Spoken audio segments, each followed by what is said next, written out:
Welcome to Penrose Learning, where we make understanding easy.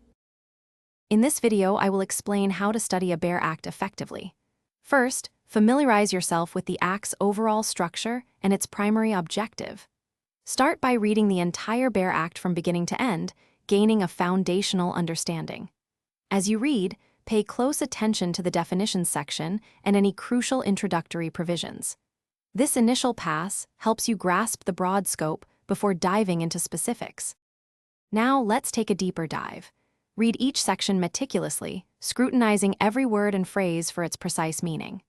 Actively annotate your Bear Act with concise notes, cross-references to related sections, and summaries of important case laws. Employ a system of color coding. For instance, use one color for definitions, another for exceptions, and a third for penalties. This visual organization enhances recall and comprehension. To solidify your understanding, connect the dots between different sections and any accompanying schedules. This holistic view reveals how various parts of the Act interrelate. Regularly engage in solving practice questions and reviewing previous year examination papers to test your knowledge.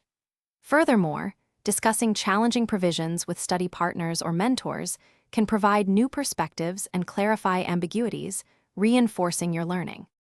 Finally, let's focus on revision and long-term retention. Develop concise summaries or detailed flowcharts for each chapter or major topic, which are excellent for quick reviews.